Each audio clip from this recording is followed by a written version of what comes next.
ടെക്നോയുടെ techno spark 30C 5G എന്ന പുതിയൊരു smart phone Indian മാർക്കറ്റിൽ ലോഞ്ച് ചെയ്യാൻ പോകുന്നുണ്ട്.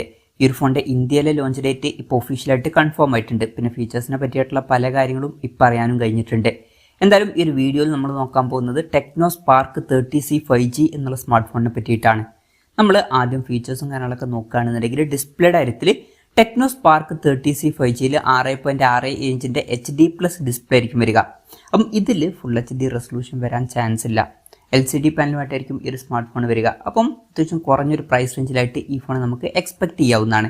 പിന്നെ 120 ഹെർട്സിൻ്റെ റിഫ്രഷ് റേറ്റ് ഇതിൽ സപ്പോർട്ട് ചെയ്യുന്നതായിരിക്കും. ആ ഒരു കാര്യം ഇപ്പോൾ ഒഫീഷ്യലായിട്ട് കൺഫേം ചെയ്തിട്ടുണ്ട്. 10,000 രൂപയ്ക്ക് താഴെയാണെന്നുണ്ടെങ്കിൽ അത് നല്ലൊരു കാര്യം തന്നെയാണ്. പിന്നെ പഞ്ചോൾ ഡിസൈനും ഇതിൽ വരുന്നതായിരിക്കും. ആ ഒരു കാര്യവും ഒഫീഷ്യലായിട്ട് കൺഫേം ചെയ്തിട്ടുണ്ട്. പിന്നെ side mounted finger print sensor ഇതിൽ വരുന്നതായിരിക്കും. ഈ ഒരു ഫോണിൻ്റെ മിഡ് നൈറ്റ് ഷാഡോ, ഔറോറ ക്ലൗഡ്, അതുപോലെ തന്നെ അസ്യൂർ സ്കൈ എന്നീ കളർ വേരിയൻസ് ആയിരിക്കും ലോഞ്ച് ചെയ്യുക. പ്രോസസ്സറിൻ്റെ കാര്യം പറയുകയാണെന്നുണ്ടെങ്കിൽ MediaTek Dimensity 6300 എന്ന പ്രോസസ്സർ ഈ ഫോണിൽ വരുന്നതായിരിക്കും.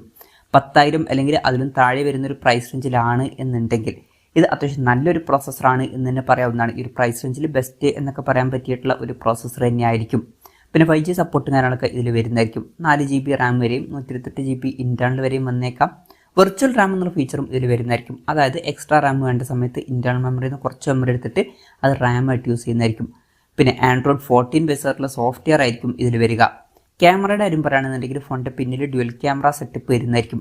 48 mega pixel main camera sensor ഇതിൽ വരുമെന്നുള്ള കാര്യം അവർ ഒഫീഷ്യലായിട്ട് കൺഫേം ചെയ്തിട്ടുണ്ട്.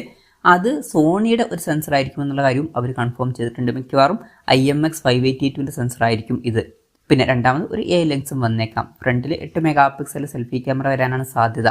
ബാറ്ററിയുടെ കാര്യത്തിൽ 5000 mAh ബാറ്ററി വരുന്നതായിരിക്കും. 18 വാട്ടിൻ്റെ ഫാസ്റ്റ് ചാർജിംഗ് സപ്പോർട്ടും വരുന്നതായിരിക്കും. Type C ചാർജിംഗ് പോർട്ടും ഇതിൽ വരുന്നതായിരിക്കും. 10,000 രൂപ അല്ലെങ്കിൽ അതിനും താഴെ വരുന്ന ഒരു പ്രൈസ് റേഞ്ചിലാണെന്നുണ്ടെങ്കിൽ തരക്കേടില്ലാത്ത ബാറ്ററി സെറ്റപ്പാണ് എന്ന് പറയാവുന്നതാണ്. അപ്പം ഇതൊക്കെയാണ് ഫീച്ചേഴ്സിനെ പറ്റി പറയാനുള്ള കാര്യങ്ങൾ. ഇനി ലോഞ്ച് ഡേറ്റിൻ്റെ കാര്യം പറയുകയാണെന്നുണ്ടെങ്കിൽ ഒക്ടോബർ 8-നാണ് ഈ സ്മാർട്ട് ഫോൺ ഇന്ത്യൻ മാർക്കറ്റിൽ ലോഞ്ച് ചെയ്യാൻ പോകുന്നത്. ലോഞ്ച് ഡേറ്റ് ഇപ്പം ഒഫീഷ്യലായിട്ട് തന്നെ കൺഫേം ആയിട്ടുണ്ട്. പിന്നെ വിലയുടെ കാര്യം പറയുകയാണെന്നുണ്ടെങ്കിൽ അതിനെ പറ്റിയിട്ടുള്ള കറക്റ്റ് കൺഫർമേഷൻസ് ഇപ്പം പുറത്തു വന്നിട്ടില്ല. എന്നാലും ഫീച്ചേഴ്സൊക്കെ വെച്ച് നോക്കുമ്പം ഈ ഒരു സ്മാർട്ട് ഫോൺ നമുക്ക് ഒരു 9,000-10,000 രൂപ പ്രൈസ് റേഞ്ചിലായിട്ട് എക്സ്പെക്ട് ചെയ്യാവുന്നതാണ്. ഒരു 9,000 രൂപ പ്രൈസ് റേഞ്ചിലൊക്കെ ആയിട്ട് ഈ ഫോൺ ലോഞ്ച് ചെയ്യുകയാണെന്നുണ്ടെങ്കിൽ വളരെ നല്ലൊരു കാര്യമായിരിക്കും. 10,000 രൂപ പ്രൈസ് റേഞ്ചിലാണെന്നുണ്ടെങ്കിലും തിരക്കേടില്ലാത്ത ഫീച്ചേഴ്സ് എന്നൊക്കെ പറയാവുന്നതാണ്. എന്തായാലും ടെക്നോയുടെ ടെക്നോ സ്പാർക്ക് 30C 5G എന്ന ബഡ്ജറ്റ് സെഗ്മെൻറ്റിൽ വരുന്ന ഒരു 5G ഫോൺ ഇന്ത്യൻ മാർക്കറ്റിൽ ലോഞ്ച് ചെയ്യാൻ പോകുന്നുണ്ട്. ഈ ഒരു ഫോണിൻ്റെ ഫീച്ചേഴ്സിനെ പറ്റിയിട്ടുള്ള നിങ്ങളുടെ അഭിപ്രായം ജസ്റ്റ് ഒന്ന് കമൻറ്റ് ചെയ്യുക. അതുപോലെ തന്നെ ഈ ഫീച്ചേഴ്സുമായിട്ട് വരുന്ന ഒരു സ്മാർട്ട് ഫോൺ ഇന്ത്യൻ മാർക്കറ്റിൽ നിങ്ങൾ ഏത് പ്രൈസിങ്ങിലാണ് എക്സ്പെക്ട് ചെയ്യുന്നത് എന്നുള്ള കാര്യം കൂടി ജസ്റ്റ് ഒന്ന് കമൻറ്റ് ചെയ്യുക.